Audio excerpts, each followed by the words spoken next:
یہ بھی ہمارا بڑا سوشل فنکشن ہے، بہت بڑا، اور اس میں فضول خرچیاں ہو رہی ہیں، حرام کی کمائی ہوئی کمائی جو ہے وہ پانی کی طرح بہائی جاتی ہے۔ ابھی مجھے ایک صاحب نے بتایا کہ ممبئی میں 2 شادیاں ہوئی ہیں مسلمانوں میں، ایک میں 1.5 کروڑ روپیہ خرچ ہوا، ایک میں 80 لاکھ خرچ ہوا۔ ہم نے وہاں اصلاحی تحریک شروع کی، ضیاء الحق صاحب نے بھی کوشش کی تھی، آرڈیننس پاس کیا تھا، لیکن یہ چیزیں قانون سے نہیں۔ آپ کہیں کہ کسی دعوت میں 50 سے زیادہ مہمان نہیں آئیں گے، وہ 100 آ گئے تو زیادہ زیادہ یہ ہوگا پولیس والوں کو رشوت کا کھاتا کھل گیا، جو یہ پیسے لے جائیے صاحب۔ کبھی کبھی وہ پکی پکائی جگہ لے جا کے اپنے تھانے میں بیٹھ کے کھاتے تھے، لیکن قانون سے نہیں بدلتا مزاج۔ ہم نے کیا طے کیا؟ دیکھو یہ ہے چٹان کی بنیاد۔ آپ کو بڑی اونچی بلڈنگ بنانی ہو تو دیکھنا پڑتا ہے چٹان نیچے بنیاد زمین کیسی ہے۔ تو بنیاد کیا ہے؟ آپ سادگی کرو سادگی کرو سادگی کرو، یہ واسطہ بے معنی ہے بالکل، اس لیے کہ غریب کی سادگی کچھ اور ہے، امیر کی سادگی کچھ اور ہے، سادگی کے ایک معنی تو نہیں ہے۔ لہذا کوئی جو ہے راک فاؤنڈیشن وہ تلاش کی جائے، وہ ہم نے کی تلاش۔ جو تقریب حضور سے صحابہ سے ثابت ہے ضرور کرو ضرور کرو ضرور کرو، عضوا علیہا بالنواجذ، اپنے دانتوں سے پکڑ لو اس کو۔ اور جو تقریب ثابت نہیں حضور سے اور صحابہ سے، یقیناً یہ کہیں باہر سے آئی ہے۔ یا تو ہمارا خاندانی پس منظر جو ہے، اکثر تو ہندوؤں سے مسلمان ہوئے، وہ سادات ہوں، صدیقی ہوں، فاروقی ہوں، عثمانی ہوں، وہی ہیں جو باہر سے آئے تھے، باقی تو اکثریت یہیں سے، وہ اپنا ہندوانہ پس منظر لے کر آئے۔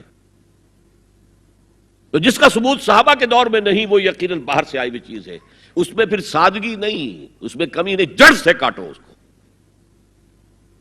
اس بنیاد پر ہم نے 5 فیصلے کیے، ذرا سن لیجئے آپ بھی، اگر آپ کوئی سوشل ورک کرنا چاہیں اس کو عام کریں۔ نمبر 1، نکاح مسجد میں۔ حدیث موجود ہے، ترمذی شریف کی روایت، اعلنوا ھذا النکاح واجعلوہ فی المساجد، نکاح کا اعلان عام کیا کرو، مسجدوں میں منعقد کیا کرو۔ میں حیران ہوتا ہوں کیوں نہیں علماء کرام نے اس کی طرف توجہ دلائی۔ حدیث ہے، ہاں میں مانتا ہوں ان کا کہنا یہ ہے کہ یہ یہاں جو امر ہے کہ مسجد میں منعقد کرو، یہ امر وجوب کے لیے نہیں ہے، استحباب کے لیے، مستحب ہے یہ کہ مسجد میں۔ تو بھائی مستحب کیوں چھوڑ رہے ہو تم؟ وہ اس لیے چھوڑنا پڑتا ہے، مولوی بیچارے کی حیثیت ہے ہی نہیں معاشرے میں کہ وہ کہے جناب یہاں آئیے میرے پاس، میں نہیں آؤں گا آپ کے گھر نکاح پڑھانے کے لیے۔ وہ اپنا رجسٹر بغل میں دبائے بیٹھا سوکھتا رہتا ہے۔ وہ تو آنی تھی بارات عصر کے وقت، مغرب بھی جا رہی ہے، آئی نہیں، وہ بیٹھا غریب۔ پہلے 20-30 روپے ملتے تھے، اب 200 300 400 ملتے ہیں، اور کیا ہے۔ میں نے انہیں یاد دلایا، دیکھو شرم کرو، عیسائیوں نے آج تک اپنے چرچ کی اور اپنے پادری کی عزت یہ رکھی ہے کہ شہزادے اور شہزادی کی شادی ہوگی وہ بھی پادری چرچ میں آئیں گے۔ شہزادے کی شادی ہو رہی ہے تو جو ان کی پارلیمنٹ کے ساتھ ہے چرچ، وہاں شادی ہوگی، وہاں پردہ نہیں ہے، لڑکا لڑکی دونوں آمنے سامنے کھڑے ہو کر قول و قرار کریں گے۔ ہمارے ہاں پردہ ہے تو اس لیے لڑکی کے گھر بھی جائیں گے تو لڑکی تو محفل میں نہیں آئے گی، لڑکی کا ایک وکیل ہوگا، وہ وکیل اجازت لے کر آئے گا، 2 اس کے گواہ ہوں گے، اس کے سامنے اجازت لی گئی، پھر وہ نکاح خواہ کو اجازت دیں گے، وہ نکاح پڑھا دیں گے۔ پہلی بات یہ ہو گئی کہ نکاح مسجد میں۔ نمبر 2، نکاح کے موقع پر کوئی دعوت طعام نہیں، کوئی ثابت نہیں۔ دعوت طعام صرف ایک ہے، وہ ولیمہ ہے، اور اس قدر معقول بات ہے، سب باپ اپنے سینوں پر ہاتھ رکھ کر سوچیں اور میری بات سنیں، کیا بیٹی کو گھر سے رخصت کرنے کا وقت جو ہے وہ خوشی کا وقت ہوتا ہے؟ جب بیٹی گھر سے جا رہی ہو، کوئی جانور بھی آپ قربانی کے لیے، کوئی مینڈھا کو بکرا لے آئیں 8-10 دن پہلے اور بچے مانوس ہو جائیں تو وہ جب آپ ذبح کرتے ہیں تو پچھاڑے کھاتے ہیں کہ نہیں بچے؟ اور یہ لخت جگر ہے، نور چشم ہے، 18 20 22 برس گھر میں رہی ہے، وہ جا رہی ہے، خوشی نہیں ہے وہاں، صرف یہ ہوتا ہے اے سائی آف ریلیف کہ ایک ذمہ داری کا بوجھ تھا، اللہ نے آج پورا کرا دیا، اتروا دیا بوجھ۔ پھر بھی اندیشہ ہوتا ہے، پتہ نہیں مزاج ملے نہ ملے، نئے ماحول میں جا رہی ہے، وہاں جا کر ایڈجسٹ ہو یا نہ ہو، اندیشے پھر بھی ہوتے ہیں ذہن کے اندر۔ تو ان سے مرغ پلاؤ کھانا اور متنجن کھانا کوئی معقول بات نہیں ہے۔ معقول بات کیا ہے؟ لڑکا اس کا گھر آباد ہوا ہے وہ ولیمہ کرے، اس پر باقاعدہ حدیث اولبو ولو بشاتن، ولیمہ ضرور کرو چاہے ایک ہی بکری ہو تمہارے پاس، ذبح کرو، کاٹو، کھلاؤ گوشت اپنے دوستوں کو، احباب کو۔ یہاں تک کہا کہ بیسا طعام الولیمہ، برا کھانا ہے ولیمے کا کہ اس میں غریبوں کو نہیں بلایا جاتا۔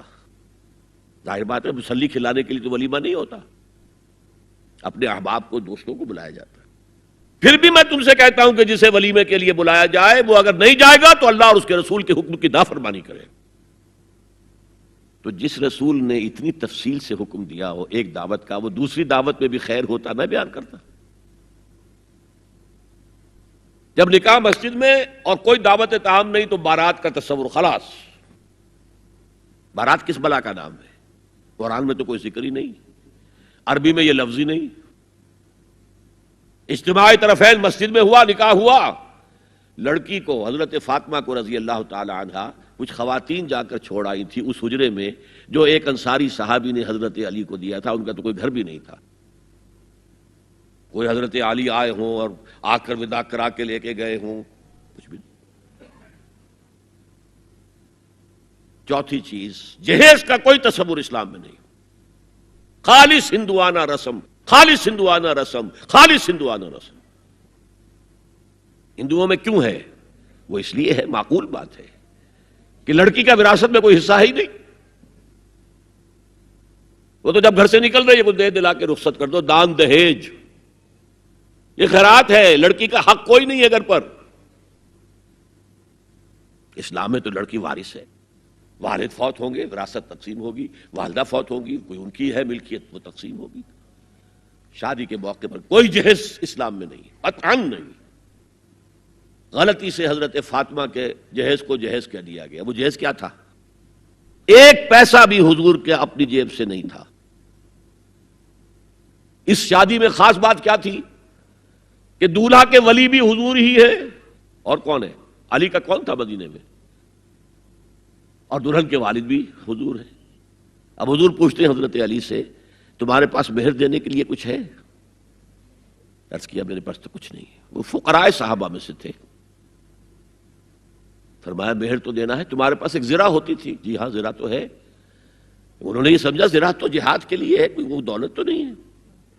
فرمایا جاؤ اسے بیچو یا گروی رکھ کے قرض لے کر آؤ۔ وہ گئے، حضرت عثمان نے خرید لی اور کچھ دنوں کے بعد واپس کر دی ہدیتاً، یہ زرہ میں ہدیہ آپ کو کر رہا ہوں۔ اس وقت اگر کہتے چھوڑو علی، کہاں لو میں پیسے دے دیتا ہوں تمہیں، تو ان کی طبیعت پر بار ہوتا۔ اس پیسے سے حضور نے کچھ پیسے گھر بھیجے اندر، دلہن کو ذرا تیار کر دو، اور کچھ پیسوں سے وہ ایک گدا جس میں کھجور کی کھال بھری ہوئی تھی اور 2 تکیے جس میں کھجور کی کھال بھری ہوئی تھی، ایک مشکیزہ، کنویں سے پانی تو لانا ہی ہے نا، ایک چکی، جو ہو یا گیہوں ہو پیسنا تو ہے نا، کوئی 1-2 برتن اور، اللہ اللہ خیر صلی اللہ، یہ تھا جسے جہیز کہتے ہیں، جس میں ایک پیسہ بھی حضور کا شامل نہیں ہے۔ وہ حضرت فاطمہ کا مہر تھا جس سے بنایا گیا، ورنہ مدینے ہی میں دوسری آپ کی صاحبزادی کا نکاح حضرت عثمان سے بھی ہوا، کہیں ذکر ہے جہیز کا؟ حضرت عثمان کا گھر بھرا ہوا، ہر چیزیں موجود، وہاں تو کسی جہیز کا تذکرہ نہیں۔ بہرحال یہ شادی کو آسان کرو، زنا کو مشکل بناؤ۔ یہاں شادی کے لیے 9 من تیل ہوگا تو رادھا ناچے گی، ورنہ یہ کہ بڑی ہو رہی ہے، عمر ہو رہی ہے، سب کچھ ہو رہا ہے، لیکن کچھ تقاضے تو ہے نا، آخر کچھ تو کرنا ہوتا ہے نا، آخر کچھ نہ کچھ لوگوں کو تو کھانا کھلانا ہی ہوتا ہے نا، بارات تو آخر آئے گی ہی نا، کچھ نہ کچھ تو دینا ہی ہوگا، کوئی جوڑے کپڑے، کچھ۔ یہ اسلام کا فلسفہ جو میں نے 4-5 باتیں آپ کو بتا، فلسفہ یہ ہے کہ لڑکی کے باپ پر ایک پیسے کا بوجھ نہیں، اس نے لڑکی پال پوس کے تمہارے حوالے کر دیا، اب اور کیا چاہتے ہو تم؟ سارا مرد آزماں، مرد آفرین، مرد کو چیلنج دیا ہے، تم مرد ہو، مہر تم دو گے۔ اور سب سے بڑھ کر کیا ہو رہا ہے آج کل بھی ہوتا ہے، وہ ہمارے ایک کچھ کام ہوتے ہیں اسلامی وہ بھی ہے، کچھ وہی ہندوانہ پس منظر۔ نکاح کی محفل میں چھوارے کون لے کے آتا ہے؟ جی لڑکے والے۔ اور پلاؤ کن سے کھاتے ہیں؟ بھائی جس کو تمہیں مرغ پلاؤ کھلا رہا ہے وہ چھوارے نہیں بانٹ سکتا تھا؟ یہ ہے اسلام اور غیر اسلام کا امتزاج۔ چھوارے لڑکے والے لے کر آئیں گے اور پھر دعوت اڑائیں گے لڑکی والوں کی طرف سے۔